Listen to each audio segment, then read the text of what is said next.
नमस्कार दर्शक बंधु।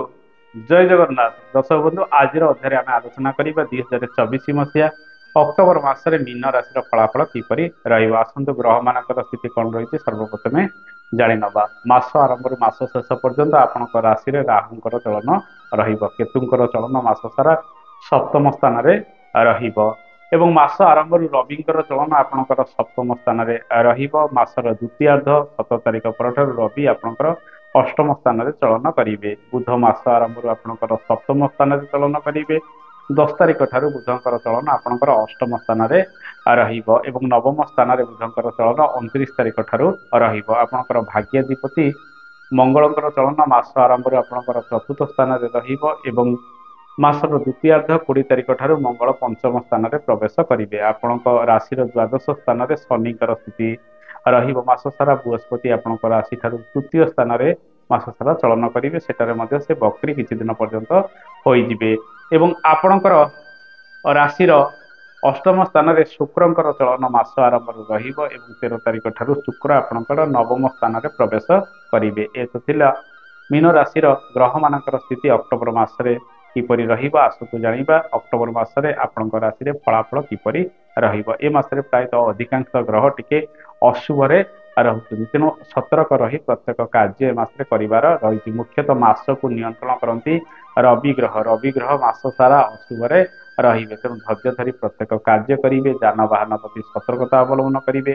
बेले बेले शरीर में आघात लागिबार संभावना मध्य रहिछि। मंगल चतुर्थ स्थान रहिले पारिवारिक अशांति वृद्धि करिथाए एवं विशेषकर गाड़ी घोड़ा प्रति सतर्क अधिक रहिबा आवश्यक। ए मासरे स्वास्थ्यर स्थिति किपर रहबा आसंतु सविशेष विवरणी आमे जानिबा। रविंकर चलन अशुभ रहुथिबारु जो मानकर हृदरोग रही से डाक्तर परामर्श ए समय अधिक करंतु। हाड़जनित समस्या आखिरे पीड़ा आप समय समय भोग करि पारंती। खाइबा पीवा नियंत्रण करेंगे, नले मंगल पेट जनित समस्या गुड़िक ए मासरे अधिक बढ़ाई पारंती। गर्भवती महिला मानक पई समय सेते अनुकूल रहिबो नाही। जो माने नूतन गर्भ धारण करिया पे चाहउछन्ती ए मासटी सेते शुभप्रद आपनक राशि रे रहिबो नाही। मां का स्वास्थ्य को नहीं सामान्य चिंता किछि प्रकट करिवे, कारण मंगल चतुर्थ स्थान रे रहुछन्ती। पिता का स्वास्थ्य प्रायतः सामान्यतम रहिबो। 13 तारिख पर धीरे धीरे किसी पिता स्वास्थ्य सुधार आसबार संभावना ए मासरे रही।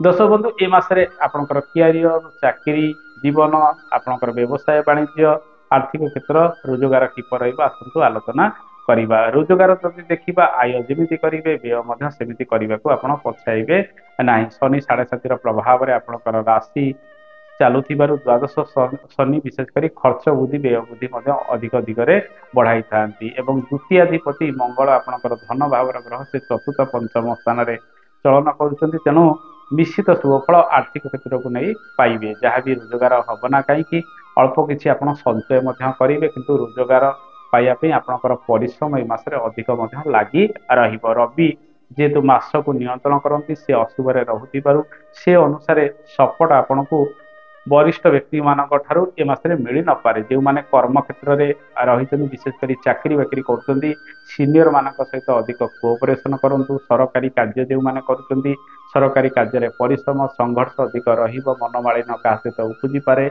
रविंकर चलन अशुभ रे मास सारा रहुथिबारु आपण से सब क्षेत्र को नहीं चिंतित रही पारती। तेणु आपणकर कार्य गुड़िक किपरि हब किपरि अन्य माने आपण कार्य को करदेवे से सब प्रति आप अधिक ध्यान दिंतु। कौन खराब कथार आप मुंड पुरातु नाही। ए मासरे जॉब इत्यादि आप परिवर्तन करूँ ना। समय से अनुकूल आपण रही जो क्यारियर चली से क्यारियर को अधिक फोकस करूँ, से अधिक परिश्रम करूँ। अन्यथा आपण चाकरी परिवर्तन ए मासरे करूँ ना। शुभ समय गुड़िक आसिले चाकरी परिवर्तन कले आपणकर भविष्य आग को उज्जवलमय हम। यही समय चापग्रस्त हो निज कर्म क्षेत्र में विभिन्न कार्य गुड़िक करेंगे। जमी जमा कार्य गुड़िक त्वरान्वित हम, किंतु छोट मोट समस्या से उपजी पारे। जानवाहन जदि किणाकिणी करने चाहते 17 तारिख पर आप जानवाहन इत्यादि किणवे, किंतु जानवाहन प्रति सतर्कता अवलंबन करने आवश्यक। दर्शक बंधु, यही समय आम जो देखा जो मैंने इंटरव्यू कौन चेष्टा प्रचेषा जारी रखी बुधंकर चलन मास आरंभ 10 तारिख पर्यंत शुभरे रहुथिबारु एवं भद्र नामक राजयोग प्रदान करुथिबारु 10 तारिख पर्यंत कौन इंटरव्यू क्षेत्र में आप अधिक जत्नवान हूँ, हुए तो से सफल ए मासरे होई पारंती। ଗାଣିତିକ କାର୍ଯ୍ୟ ଠାରୁ ଆରମ୍ଭ କରି ହିସାବ ପତ୍ର କାର୍ଯ୍ୟ କ୍ଷେତ୍ରରେ ଆପଣ ସଫଳ ମଧ୍ୟ ଏ ମାସରେ ହୋଇପାରନ୍ତି। ଯାନ୍ତ୍ରିକ କର୍ମ ଗୁଡ଼ିକ ତ୍ୱରାନ୍ୱିତ ହେବ ଏବଂ ଏହି ସମୟରେ ଯେତେବେଳେ ଆପଣ କୌଣସି ନୂଆ କାର୍ଯ୍ୟ କରୁଛନ୍ତି ସେ ସବୁ କାର୍ଯ୍ୟରେ ଅଧିକ ମନ ଧ୍ୟାନ ଦେବା ଆବଶ୍ୟକ।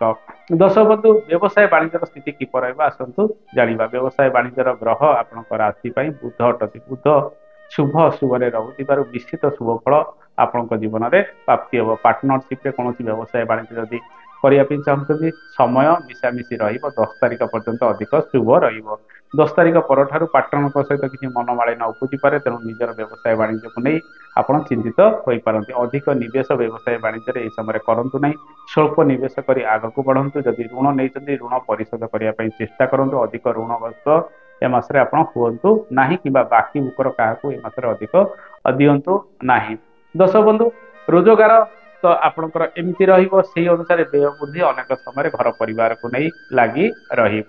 ଆସନ୍ତୁ ଜାଣିବା ଏ ମାସରେ ବିଦ୍ୟାର୍ଥୀ ମାନଙ୍କ ପାଇଁ ସମୟ କିପରି ରହିବ। ବିଦ୍ୟାର୍ଥୀ ମାନେ ପଞ୍ଚମ ଭାବର ଗ୍ରହ ଚନ୍ଦ୍ର ଅଟନ୍ତି। ଏ ମାସରେ ପ୍ରାୟତଃ ରବି ଅଶୁଭରେ ରହୁଥିବାରୁ ବିଦ୍ୟାର୍ଥୀ ମାନେ ଅନ୍ୟମନସ୍କ ହେବେ। ପାଠ ପଢ଼ାରେ ସେମାନେ ଠିକ୍ ସମୟରେ ଫୋକସ୍ କରିବେ ନାହିଁ। ନିଜର ସ୍ୱାସ୍ଥ୍ୟକୁ ନେଇ ସେମାନଙ୍କର ଚିନ୍ତା ରହିବ। ଇଚ୍ଛା ଆଗ୍ରହ ଟିକେ କମିଯିବ। ନିଜ ଉପରେ ଆତ୍ମବିଶ୍ୱାସ ଟିକେ କମି ରହିବାର ସମ୍ଭାବନା ରହିଛି। ତେଣୁ ଅଳସୁଆମି ଛାଡ଼ନ୍ତୁ। ପାଠ ପଢ଼ାରେ ମନ ଧ୍ୟାନ ଅଧିକ ଦିଅନ୍ତୁ। ଯଦି ଶରୀର କିଛି ଖରାପ ରହୁଛି ଶରୀରର ଯତ୍ନ ଅଧିକ ନିଅନ୍ତୁ।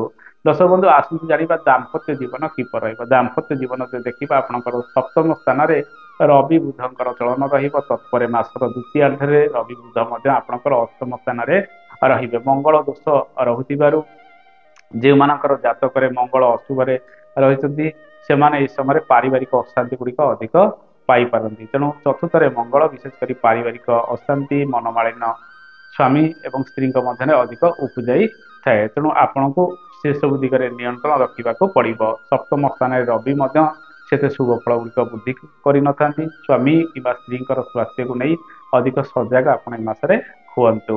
ଦର୍ଶକ ବନ୍ଧୁ, ଏ ମାସରେ ଶୁକ୍ର ଟିକେ ଶୁଭରେ ରହିବେ 13 ତାରିଖ ପରଠାରୁ, ତେଣୁ କିଛିଟା ସୁଖ ସମୃଦ୍ଧି ବୃଦ୍ଧି କରାଇବେ। ପଡ଼ୋଶୀ ମାନଙ୍କର ସାହାଯ୍ୟ ସହଯୋଗ ମଧ୍ୟ ଆପଣଙ୍କ ଜୀବନରେ 13 ତାରିଖ ପରଠାରୁ ଅଧିକ ମିଳିବ। ସାନ ଭାଇ ଭଉଣୀଙ୍କର ସପୋର୍ଟ ମଧ୍ୟ ଆପଣଙ୍କୁ ଧୀରେ ଧୀରେ 13 ତାରିଖ ପରଠାରୁ ଅଧିକ ମିଳିବାର ସମ୍ଭାବନା ରହିଛି। ବନ୍ଧୁଙ୍କ ସହିତ କିଛି ମନମାଳିନ୍ୟ ଉପୁଜିପାରେ, ତେଣୁ ସତର୍କ ରହିବେ। ମାଙ୍କର ସ୍ୱାସ୍ଥ୍ୟକୁ ନେଇ ଆପଣ ଚିନ୍ତିତ ରହିପାରନ୍ତି। ପାରିବାରିକ କାର୍ଯ୍ୟ ଏବଂ ଜମିବାଡ଼ି ସଂକ୍ରାନ୍ତୀୟ କାର୍ଯ୍ୟକୁ ନେଇ କିଛି ବିଘ୍ନ ସମୟ ସମୟ ଉପୁଜିପାରେ। ଅଧିକ ପରିଶ୍ରମ ସେଥିରେ ଲାଗି ରହିବ। ଯେଉଁମାନେ କୃଷି ସମ୍ବନ୍ଧିତ କାର୍ଯ୍ୟ କରୁଛନ୍ତି ଏହି ସମୟରେ ଅଧିକ ପରିଶ୍ରମ ଲାଗି ରହିବ। ରୋଗ ପୋକ ପ୍ରାଦୁର୍ଭାବକୁ ନେଇ ଆପଣ ଏହି ମାସରେ ଅଧିକ ଚିନ୍ତା ପ୍ରକଟ ମଧ୍ୟ ସମୟ ସମୟ କରିବେ। ତେଣୁ ଏହି ସମୟଟି ଆପଣଙ୍କ ପାଇଁ ଏମିତି କିଛି ସୁଯୋଗ ଆଣିଦେବ। ଦର୍ଶକ ବନ୍ଧୁ, ମହିଳାମାନେ କର୍ମଜୀବୀ ହେବା ସହିତ ବିଭିନ୍ନ କାର୍ଯ୍ୟକୁ ନେଇ ଅଧିକ ପରିଶ୍ରମ ଏ ମାସରେ କରିବେ। ପାରିବାରିକ ଜୀବନକୁ ନେଇ ସୁଖ ସମୟ ସମୟ ମିଳିବ, ସମୟ ସମୟ ସୁଖ ମଧ୍ୟ ନ ମିଳିପାରେ। ତେଣୁ ସମସ୍ତଙ୍କ ସହିତ ସହଯୋଗ କରି ଆପଣ ଆଗକୁ ବଢିବା ପାଇଁ ଚେଷ୍ଟା କରନ୍ତୁ। ଦର୍ଶକ ବନ୍ଧୁ, ଆସନ୍ତୁ ଜାଣିବା ଲଭ୍ ଲାଇଫର ସ୍ଥିତି କିପରି ରହିବ। ଲଭ୍ ଲାଇଫ କ୍ଷେତ୍ରରେ ମିଶାମିଶି ଶୁଭ ଫଳ ମିଳିବ। ଯଦି ଆପଣ କାହାକୁ ନିଜର ମନ କଥା ବିଶେଷ କରି ସୋସିଆଲ ମିଡିଆରେ ଜଣାଇବା ପାଇଁ ଚାହୁଁଛନ୍ତି 13 ତାରିଖ ପରଠାରୁ କିଛିଟା ସୁଯୋଗ ମିଳିପାରେ। କିନ୍ତୁ ମଙ୍ଗଳଙ୍କର ଅବସ୍ଥାନ ଅଶୁଭରେ ରହୁଥିବାରୁ ପ୍ରେମରେ ଦେଖି ଚାହିଁ ସତର୍କ ହୋଇ କାର୍ଯ୍ୟ କରିବା ଆବଶ୍ୟକ। ସତର୍କ ହୋଇ ଆଗକୁ ବଢିବା ଆବଶ୍ୟକ, ନଚେତ ଆପଣଙ୍କର ପ୍ରେମରେ ବିଘ୍ନ କିଛି ଉପୁଜିପାରେ।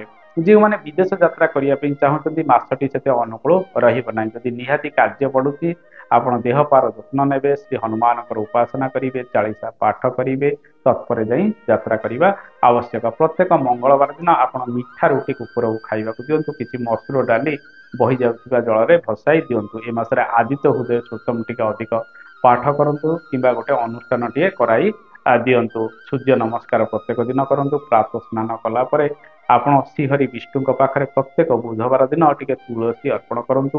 ଓମ୍ ଗଂ ଗଣପତାୟ ନମଃ ଏ ମନ୍ତ୍ରକୁ ଜପ କରନ୍ତୁ। କୁକୁର କାଉ ମଇଁଷିକୁ ଆପଣ ପ୍ରତ୍ୟେକ ଶନିବାର ଦିନ କିଛି ଖାଇବାକୁ ଦିଅନ୍ତୁ, ଦେଖିବେ ଅଶୁଭତ୍ୱ ଦୂରୀକରଣ ହେବ। ଦର୍ଶକ ବନ୍ଧୁ, ଏ ତ ଥିଲା ମୀନ ରାଶିର ଫଳାଫଳ। ଏ ମାସଟି ଆପଣଙ୍କ ପାଇଁ ସେମିତି ମିଶାମିଶି ଶୁଭ ଅଶୁଭ ଫଳ ଗୁଡ଼ିକ ପ୍ରାପ୍ତି କରାଇବ। ତେଣୁ ପ୍ରତ୍ୟେକ କାର୍ଯ୍ୟ ଗୁଡ଼ିକ ସତର୍କ ହୋଇ କରିବା ଆବଶ୍ୟକ। ରହୁଛି, ଆଗାମୀ ଅଧ୍ୟାୟରେ ଆପଣଙ୍କ ସହିତ ଦେଖାହବ। ଜୟ ଜଗନ୍ନାଥ, ଧନ୍ୟବାଦ।